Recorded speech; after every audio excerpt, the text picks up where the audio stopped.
Hello,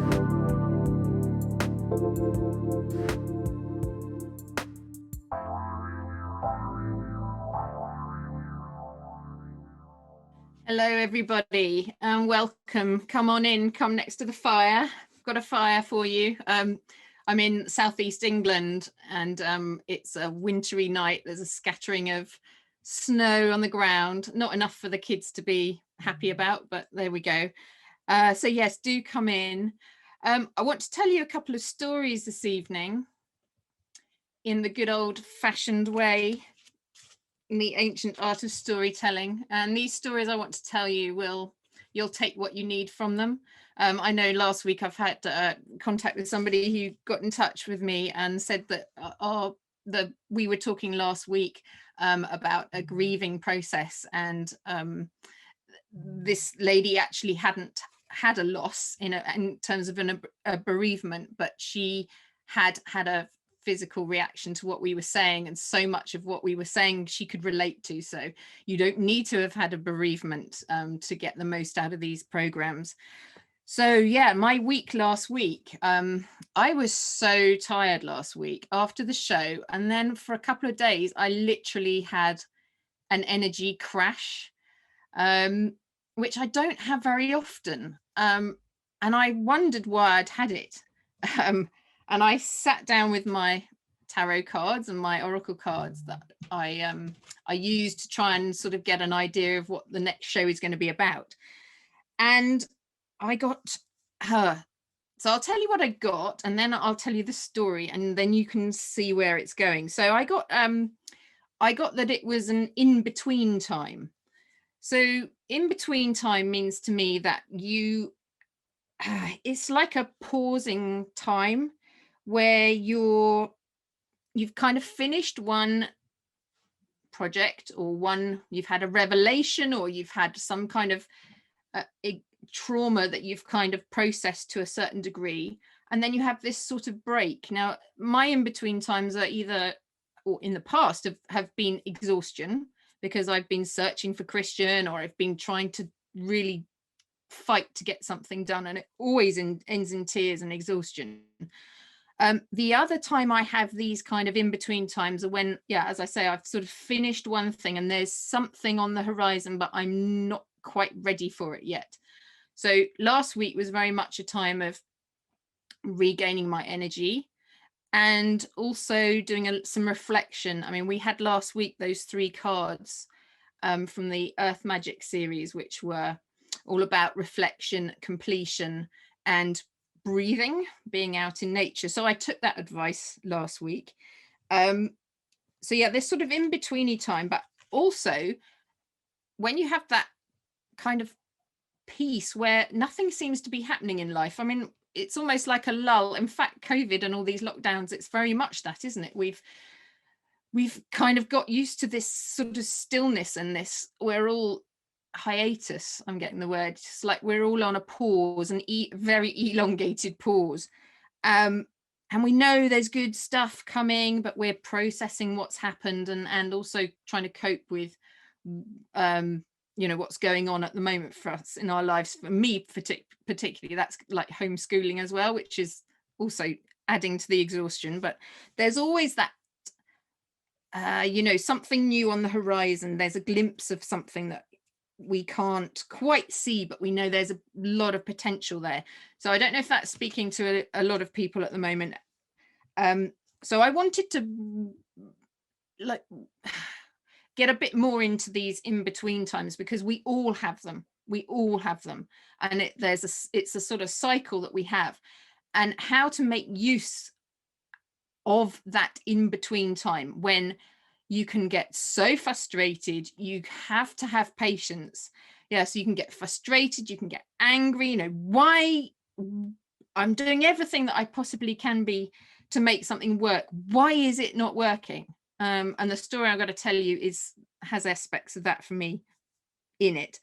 So it's a time where you're forced to stop, essentially. Just nothing seems to be working, nothing's really moving. But the thing is to make the most of that time, and this is a hard lesson I've learned over many, many years, the best thing you can do is like surrender to it. And this is the time, it's the most fertile time really, in that, I mean, we're coming into spring. You can, for Northern Hemisphere, you can see my daffodils are just starting to open up. There's this feeling that you know, there's possibility, there's something new there, but we can't go towards it until we're ready, or it's not going to be revealed until we're ready. And this is a massive point where truths get unveiled. Now, truths, I'm going to just read you a little something. This is a book that Christian and I wrote, Lost and Found. And there's a little something, it was actually downloaded about, oh, where are we? About, about truth. So this is a short extract, and it's just a letter that I downloaded. So it says, the truth, often so sought after, but actually the truth can be terrifying, or rather the thought of receiving the truth, especially if your whole life and being revolves around the truth. Do you dare to find out the truth? Will it make you sad, mad, or even more fearful to hear the truth? Probably, initially. But we will never show you the truth until you are ready to receive it. We will reveal truth layer by layer and provide you with all the support in the run-up to the reveal and all the aftercare we can provide.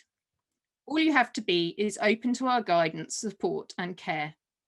Truth, while scary in parts, is actually the healing mechanism.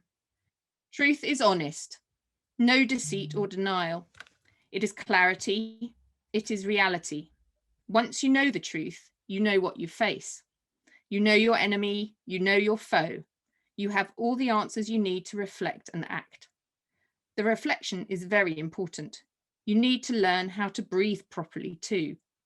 Truth begats healing in a calm and loving space. So that was downloaded from Spirit for us, or for me. And this is really what truth is. Truth we don't want to know in many ways. You know, I didn't want to know that my brother was dead. It was the biggest truth I was fighting against for 15 odd years, more than that probably, actually. But as the note from Spirit said, you know, I was ready when I was told the truth. And when Christian was told the truth about that he died, we were ready, and we were able to then act on that information in a, like, it was actually quite calm once we'd revealed the truth had been revealed to us. But I guess we had always known the truth, really. We all had known the truth. You know, Christian had disappeared. It had been years and years and years. We'd had no news, no nothing. So we, in my heart, you know, I'm sure if we're all honest, in our hearts, we knew that he was dead. And that gut feeling, I know we talk a lot about inner knowing and actually opening up to the truths, because yes, there's a lot of truth that we don't want to hear, and a lot of those truths are going to be emotional things that we're not wanting to see. So that could be your real emotions about something. You know, I had real anger towards Christian, which I never really allowed to come up to the surface. But that was all part of the healing process, that I had to allow all these emotions to come up, all the truths, all the deepest, darkest emotions that I was feeling, they had to come up. So that was one truth. Another truths can come in terms of mindset. So for me, that was the fact that I didn't really believe that Christian would come home, or that I would be able to get him home. So that was part of a mindset that I had to completely change about myself. There's also, you know, physical things that that happen that we sort of deny are happening. So yeah, there's all these different truths that that are there waiting to be revealed, but they won't be revealed unless you're ready. And to be ready, there has to be an intention to receive the truths. And that's very important. You know, you have to say, I am willing to hear these truths. And then there's an element of opening, like being open to hearing these truths. And that comes from, you know, truths are going to come to you in all sorts of different ways. There are, so there's an inner, so I'll just sort of run them down. There's an inner knowing, so like a gut feeling, I guess, so that you really do know something, and like really listen to those, really listen to those. You might hear something, so like an inner hearing, and the hearing, like certain phrases that you kind of hear spoken almost, they have to come from a loving space, otherwise it's going to be, it's like your brain taking over. So they have to be loving and supportive words that you're hearing. You might also see things, so you might have a vision suddenly of something, or you might have in your dreams, you might have a truth revealed. You might feel something, so you might have the chills in the back of your neck, or the bodily chills, and all of those sort of feelings. And then you might have the sensing. So I think I've missed one out there, haven't I? I wrote feelings. Oh, smelling as well. You can also, I used to smell my grandfather's smoke. He smoked cigars, and I used to smell his cigar smell around at certain points when the golf was on, because he loved golf. So I could always smell him around. And then you've also got tasting. You can, if you get, I think chefs and people who are very much using their taste buds all the time can also clear sense things with taste. So all these different ways that truths can be revealed. So you'll have a reaction, or you'll hear something, or you'll see something. Then it's like, what are you going to do with these truths? And this is really important, in that once you're open and you're listening for truths, it's really important to then act on these truths. And you will, in my case, which I'll tell you about in a minute, I was told again and again some truths that I didn't want to hear, but you keep being told them, they keep coming back to you, they keep being repeated. So yeah, you must act on all the truths that you hear, or the information that you're given. So yeah, all these new horizons are there. And I know hearing the truth and recognizing that truth is difficult. I know that. But the new horizons, that's where you're going to find your freedom. Truth really does set you free. And it's going to be little truths. And so I always think of it like you're given a gift, and you have to unwrap the gift. So you're not going to be given all the truths at once. You're going to be given layers of truth, like unwrapping the layers, or of an onion, you know, peeling the layers of an onion. They're going to be slow and steady, and you're only going to be given what you need at the time to move on to the next level. So this sort of in between time is really where you're going to get the truths and what you need. Because a lot of the time when you think, oh, what's missing from my life, what do I want in my life, what's missing, you're thinking about what you want. But there's a big difference very often between what you want and what you need. Like, I wanted my brother back. I wanted to find him. I wanted our relationship to go back to normal, although it wouldn't have been very back to normal, but you know what I mean. What I actually needed was to, well, I'll go into the story in a minute, but what I really needed was to sort myself out and to understand my abilities, my skills, my powers that I had, that I was actually giving away to other people.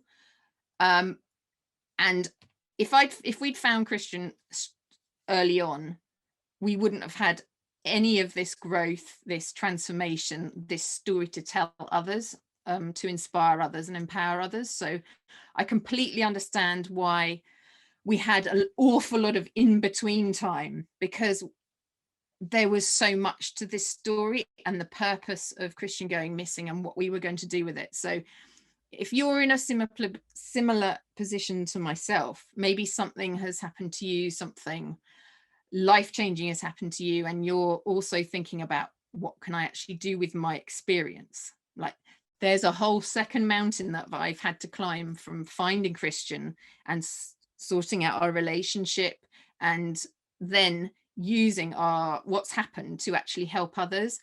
And that's a whole different level of skills and abilities, and it's all been a huge learning curve. But thankfully, I love an adventure and I love taking risks. You have to be able to take risks. And in fact, a lot of the cards that I had last week, it was all about, using this in between time and finding the opportunities, like getting still, becoming open, and really, really listening and finding the opportunities and taking those risks and those actions. So I think that's all I need to introduce, but I want to tell you this story. So we're going to go back right to the 15th of December 2016. And this was the time when I reached a complete rock bottom. I'd had a dream on the 15th of December 2016. I wrote in my journal, had a dream that Christian not coming back, severe pain in my heart. First time I'd ever had that dream. Usually he comes back and we hug, tears, etc. Now, at that point, I had been in a downward spiral for probably 8 months. And it was a time where, from Mothering Sunday, so that's late March it was in 2016, the search for Christian had been reignited after sort of 13 years of him being missing. I won't go into that now because it's not that important, but I went on social media and worked for 6 months to try and find him. I put all my faith. I knew I could find Christian, but I was listening to a lot of outside sources that were telling me things, and I was being led down pathways that, if I'd been listening to myself, I probably wouldn't have taken. So yeah, this search for Christian was all on social media. There was a lot of interest in it. I had the newspapers, I had TV channels, it reached to Australia. We had I was talking in Africa to the newspaper editors to try and get free coverage. I tried everything, absolutely everything, to get Christian back. I was locked onto the target, and I didn't care who was watching. I didn't care what I was saying, how emotional I was. My focus was just on Christian. I don't know if he's actually going to appear here. So this is my brother. We're seeing as we're talking about him.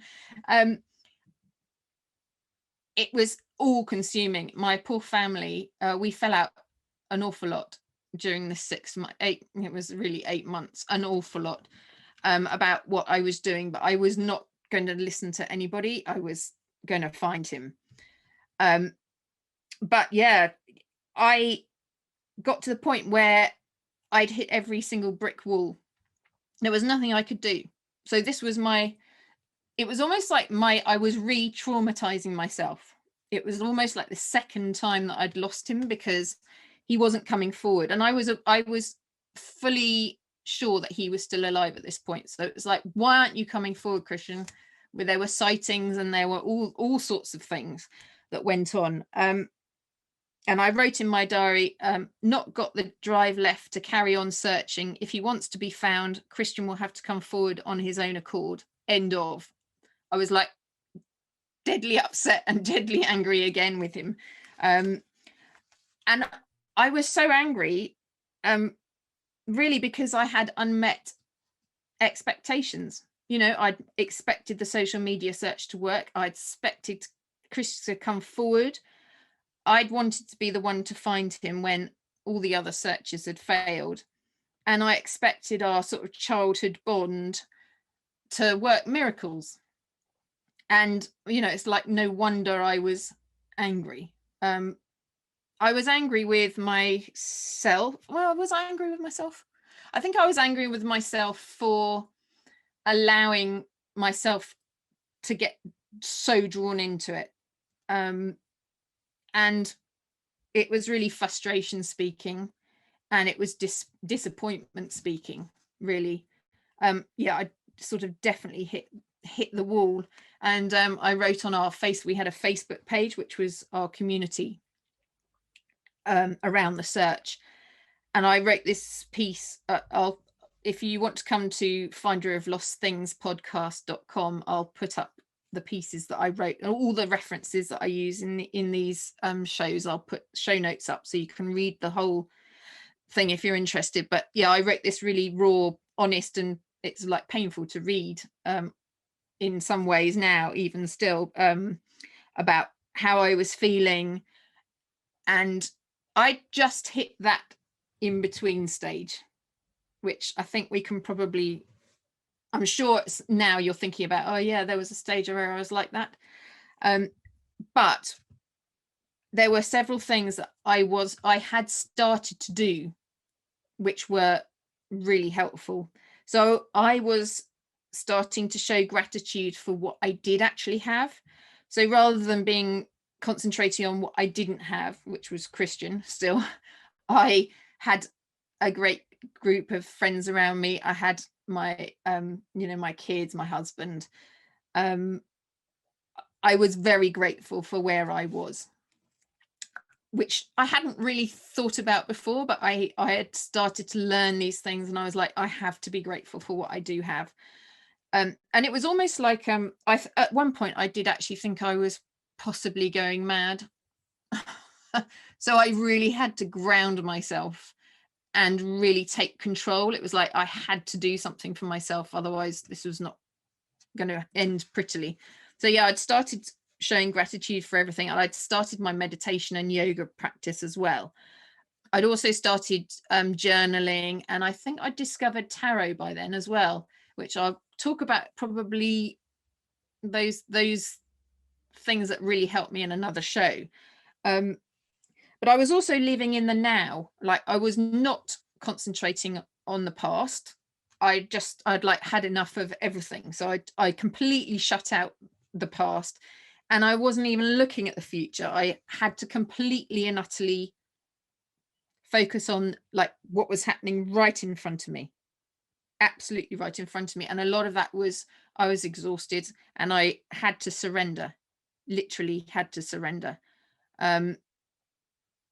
There was nothing else I could do, absolutely nothing. And I was also starting to become more open-minded about spiritual practices, because I think I said in the first show, I was not spiritual at all. Not at all. And if anyone had suggested I was going to be doing a show like this where I'm talking about my spiritual practices, I guess, and what I believe, I would have never even thought about that. But I was gaining this new perspective on life, and that was so helpful. Just lifting myself. I'm being shown it was the first step where I started to use my wings and to like rise up and actually see things from a different perspective. So we've talked before about this grief helmet and being in this grief cage where everything's very insular and it's very heavy, and that's like a real effort. Like, trauma and grief is like an effort to keep with you, because you do have a choice, which is difficult to hear. I hated hearing that. I was like, of course I don't have a choice, but you do have a choice whether you want to stay with the grief helmet on and stay in the grief cage. You do have that choice. At that point, I'd kind of reached total rock bottom, and I'd gone, okay, I have to find help. I have to sort this out. So after I'd sort of had a break, we went away for Christmas that year because we went up to Scotland, where my husband's from, and I had a complete break from everything. And I woke up on the 28th of December like I'm feeling excited for no particular reason. I wrote in my diary.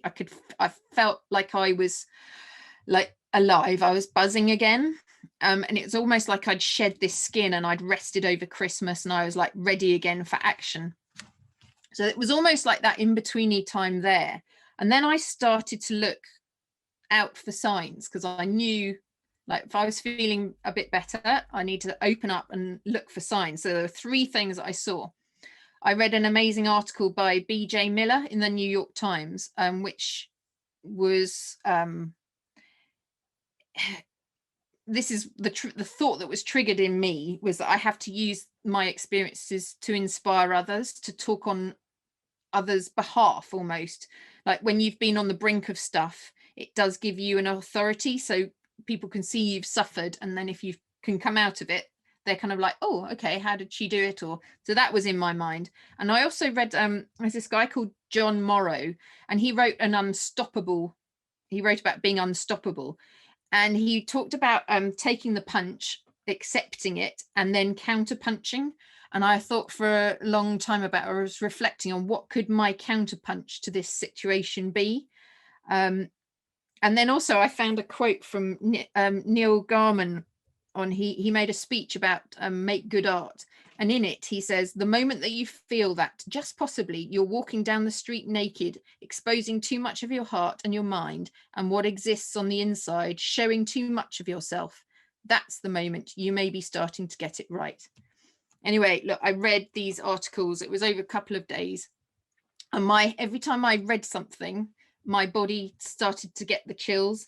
I mean, I knew I had to find a way to, that counter punch, and like using my experiences so far to help other people. So I then, as I said before, you have to take action once you're hearing these truths, and you have to get yourself, it was rising up out of the situation and actually seeing, like, on co-creating, what could I co-create with others, how could I use all this to help other people.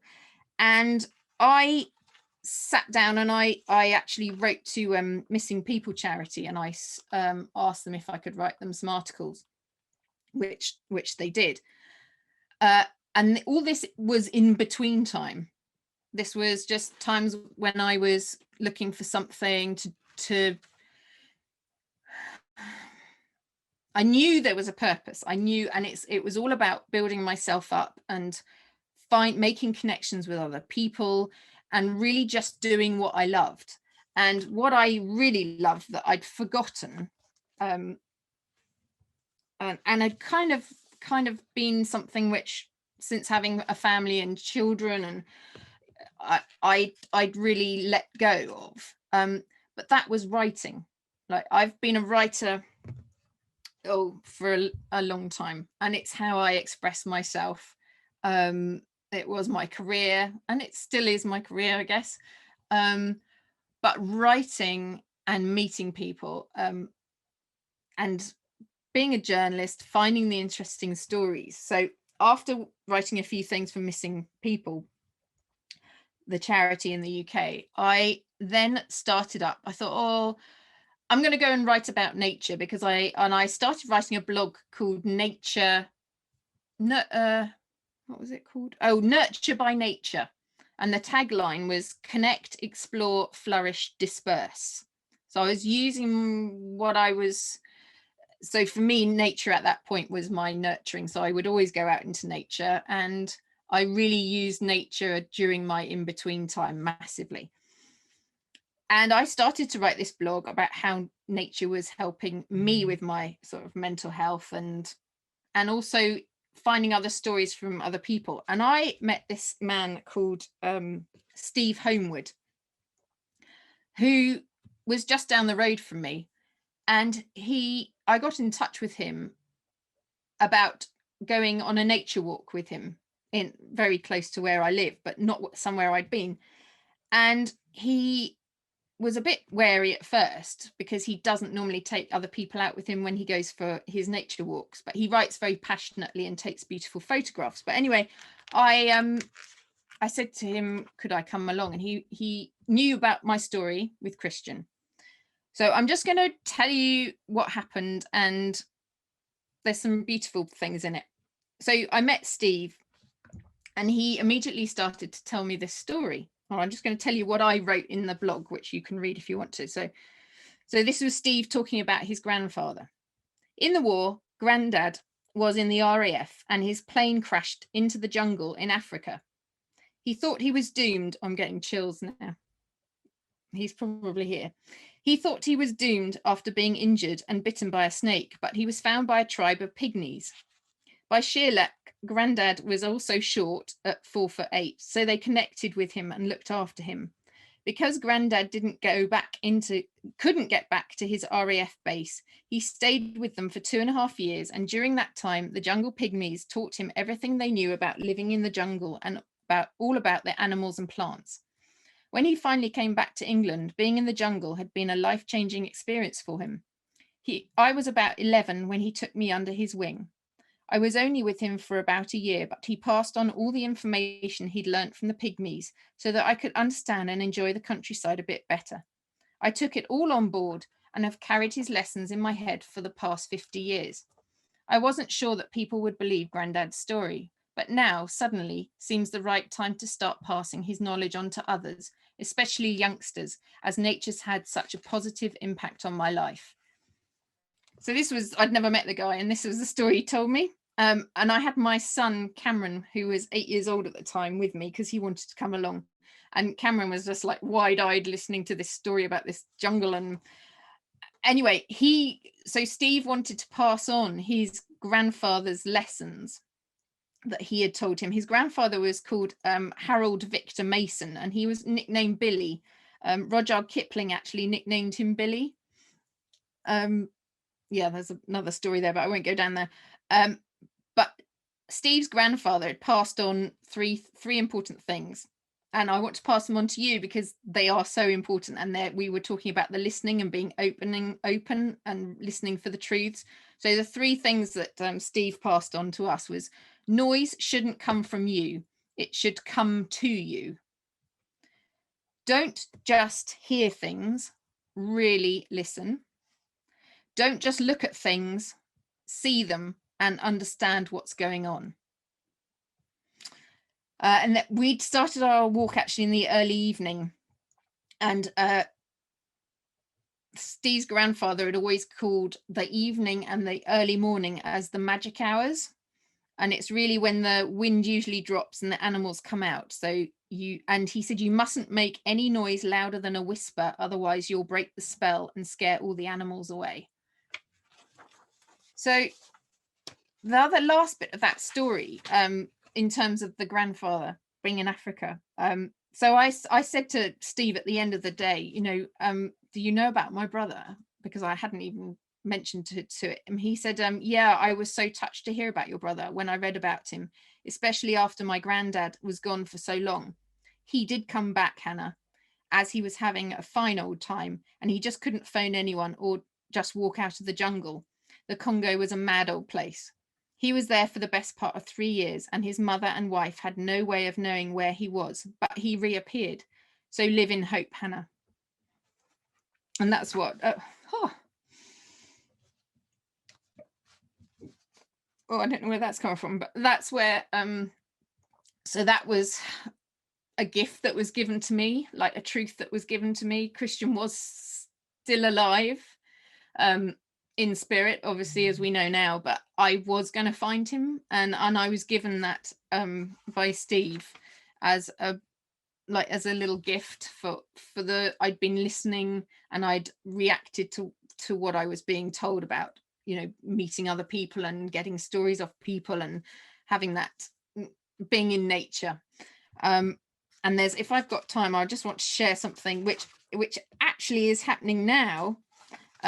Steve found, he showed us, the river Ouse. I don't, if anyone is listening who knows the river Ouse in Sussex, it's a tidal river through Lewes, which is a town, and it's a very muddy river. And on the second week, I've just read this today and I thought, this is so pertinent because it's the second week in February now, and Steve showed us these they're called thin-lipped mullet, the fish, who feed at the edge of the River Ouse, but he noticed thousands of these mullets congregating in clear water, and it was icy cold chalk filtered spring water that ran in from the River Winterbourne into the muddy main River Ouse.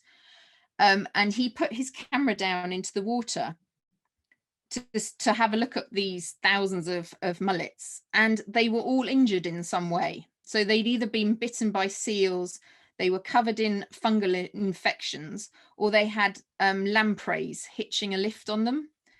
And he kind of continued to observe them over a couple of weeks, and he saw the fish staying in this spring water until their wounds were healed, like until they were back to fitness. So it's almost like they had a rest from all the mud and their breeding and their life cycle, and they just stayed in this clear water and they got their healing, and then they returned back into the muddy ooze and then went out to sea. And this was something that nobody else had seen, and Steve, he's such a beautiful man, Steve, he just listened and really saw things and took the time to really understand them. And when you see I'm getting something here, it's like when you see truths, it takes a while to understand them. Sometimes you'll get information which just isn't clear. Okay. It takes time to understand truths. It takes patience to unwrap them, to understand from other people's points of view. It's that lifting yourself up and out of a situation so you can see others' point of view.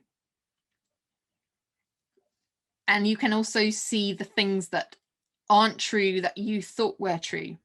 Like, what is an illusion? What are you telling yourself a story about that actually isn't true? There's an awful lot of that goes on, an awful lot.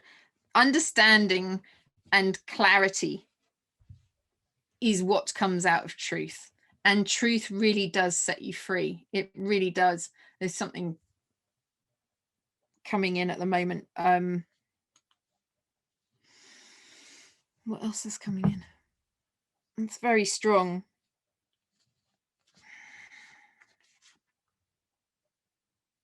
It'll, as I said, be a truth that will actually be uncovered. But yes, so all these stories, it really is about taking the risk. There's a lot about taking a risk and being stillness. There's so much time we rush around, we keep being very busy, and there's just no space to hear the truth. And I was really good at it, really good at not hearing the truth. We did that for years, of not wanting to hear the truth. But these times really are, they're like a gift. These times really are a gift. The main gift I had, so I had this time with Steve, which was beautiful. I was then able to step back and realize that I had been listening to a lot of people. I had not been listening to myself. I knew, this is the thing that was coming through. I knew how to heal myself. I knew what I needed. I just had to sit in stillness and hear it and allow it to come in. And as I said before, there's a lot here about like the intention to heal. I have I do have something which I haven't even got it with me right here, so I can't get it now, but I had a whole sort of meditation or a ritual downloaded to me for setting an intention. And it's about 15 minutes, this whole ritual that I spoke. But if you really want to find what's next in your life, what truth you need to hear, what you need to uncover, so there's almost like the scales need to come away from your eyes. What do you really need to see? You have to set the intention and really allow it. There's no point in saying, I want to know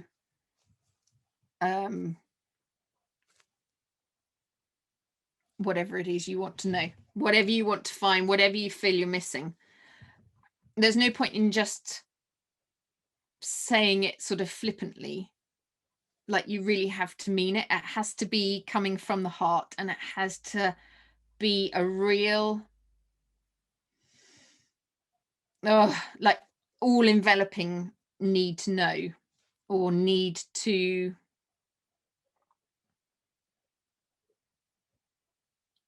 like a need to know, a need to have it revealed. And then there's an element of then surrendering it. I found, like, if I continually was searching for Christian, which I was for those 8 months, I was so attached to finding him, I actually in the end had to totally detach myself from finding him. So I put the intention, I mean, I was so clear, and the whole universe knew I was going to get Christian, but I had to detach from that. I had to step back. I had to surrender it. I didn't know how I was going to find him. I didn't know how it was best to find him, if that makes sense. I didn't know what was best for me at that point. The universe and source and all my guides knew way better than me what I actually needed and how this was going to pan out, the process, and what I needed to know before I stepped into each level. So it's a progression. And I know Ursula will laugh if she's listening to this, because I always say, like, trust in the process. You have to trust in the process. It really is a process. So so it's sort of making your intention, and then it's surrendering that, knowing that as long as you stay open and you listen and you receive what you're being given, which is help and support, and act on that help and support, you will be going in the right direction. Like, just trust yourself as well.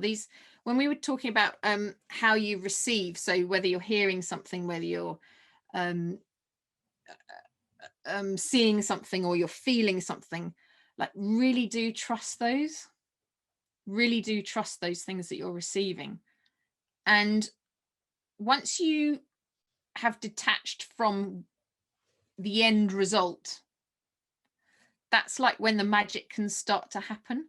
And I did a meditation this morning actually. There's things that I want to share with you which I'm not going to this week, but I will in future weeks, because I set things in motion this week which will definitely happen in a few weeks' time. But I did this meditation this morning, and I could see a plait being plaited. If I think about going back to 2016, like that story I told you about, how the complete rock bottom point for me, I could never imagine what has happened since then. You know, I thought it was just going to be finding Christian, we would somehow sort of sort our relationship out, and then I didn't really know. I certainly didn't think I would find him in spirit. We go do trance mediumship to find all his story, and then end up doing what we're doing now. I mean, that was never in my thinking.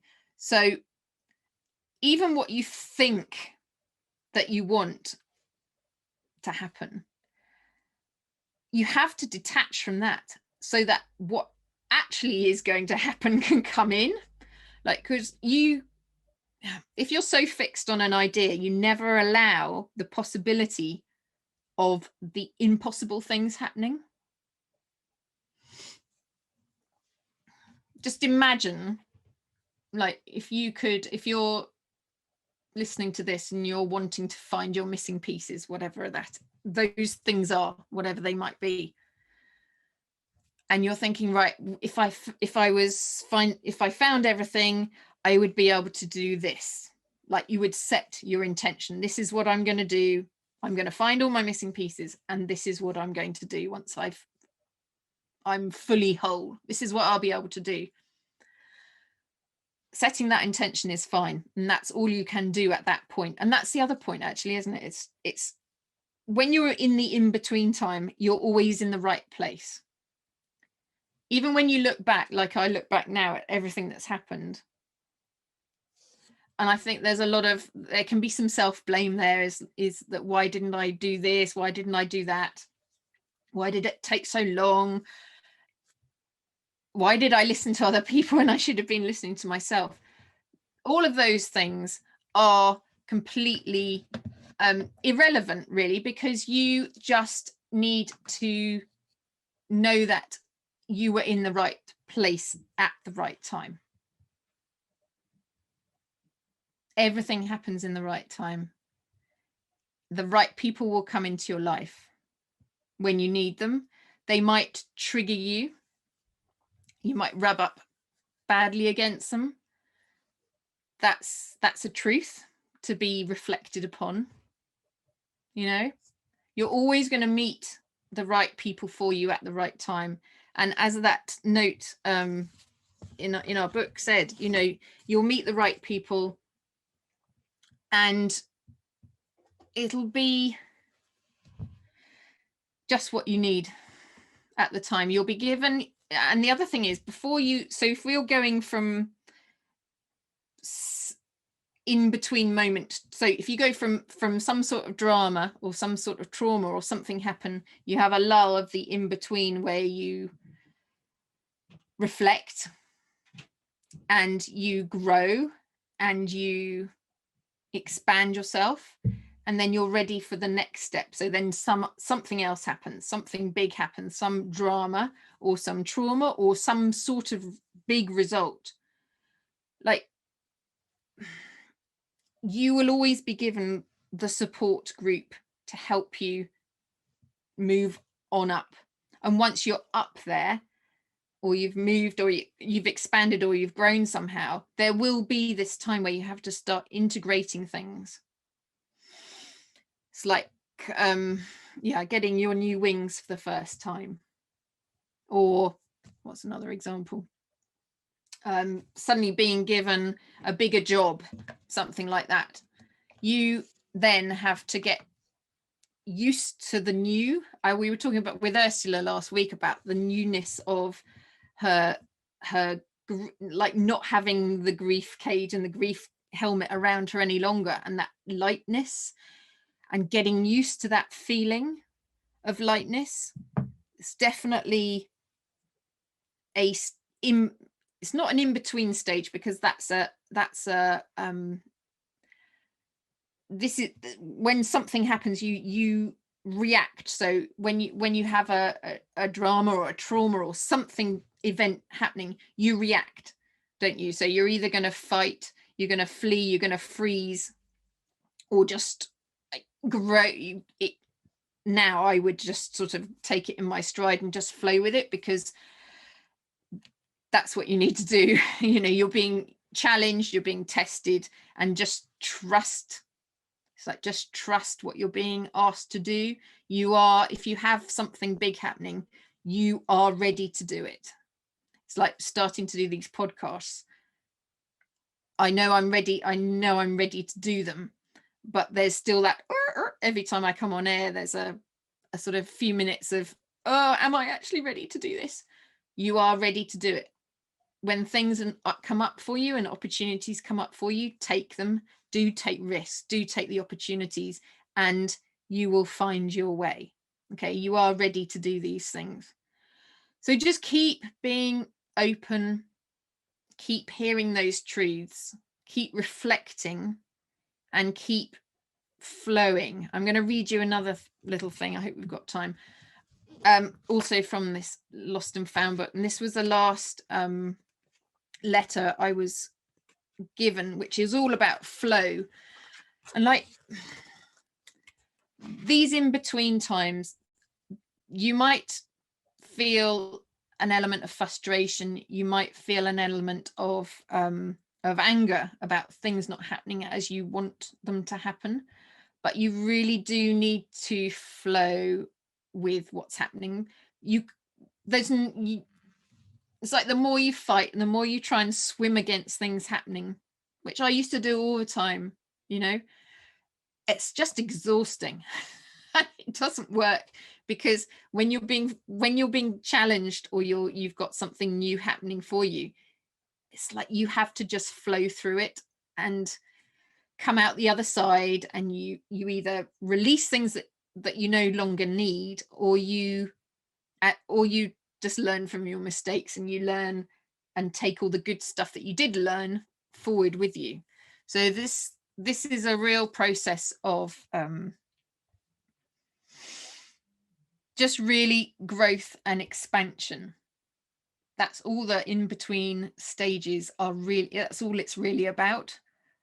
But it's not obvious. And I used to get really angry about oh yeah, it was just all this, I had no patience. I think I've learned, what's one of the biggest things I've learned in this whole journey is patience. I don't think we're good with being told to wait. Oh, we want everything very much like now. But yeah, patience, that's going to be, I think, the next generation. If we were bad as my generation, I think the next generation the patience is going to be something they're going to have to really learn. I'm talking about my kids at the moment.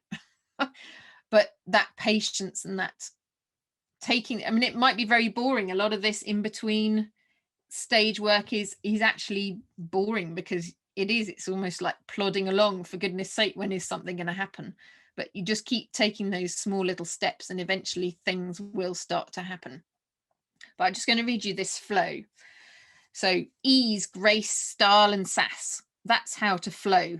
Well, the essential elements of, anyway. Flow is all about being in the moment, in the now. Look at what's around you and within you, and react accordingly. There's no room for hesitation here. You just need to let go and watch and react. If you hit turbulence, all you have to do is look at the situation and the people involved with love, compassion, and if necessary, understanding and forgiveness. Flow is all about moving freely and reacting without fear or judgment. Flow is about avoiding when it feels right to do so, but to not be scared to hit things head on when they arise. Procrastination or denial has no place on this slope down. Allow and accept what is happening. See gratitude for happenings rather than seeing frustration, anger, and fear arise. Every event, person you meet on the slope will be there to help you. Things happen for you, not to you. Flow is all natural and unforced. Ebb and flow. Just sit tight and trust you're supported. So I hope that helps in some ways in these times. I think next week, I think it's Valentine's Day actually on the 14th, and I think next week we're going to be on the 15th of February. So I highly suspect, the subject will be love, and that won't be a romantic love at all. That will be, we're almost going back to the first episode where we were talking about fierce love, the fierce love, unconditional love, and that's a lot different to conditional love, as we'll no doubt find out. But anyway, I hope that's helped, maybe helped you navigate those times when things don't really seem to be moving. And if you want to know, I'll put up all the show notes and all the sections, everything that I've read this evening, you can find at finderoflostthingspodcast.com. And if you've got any feedback, if you've got any questions, I'd love to hear from you. And that's all. I think we're still in a sort of clearing cycle at the moment in terms of the seasons, so there's still a lot of things. This is going to come up for you a lot at the moment. It's the truths and the little removing the illusions. So yeah, cleansing time and planting those new seeds. Okay, well, lots of love. It's been lovely to talk at you for an hour, and I'll see you next week. Lots of love. Bye bye.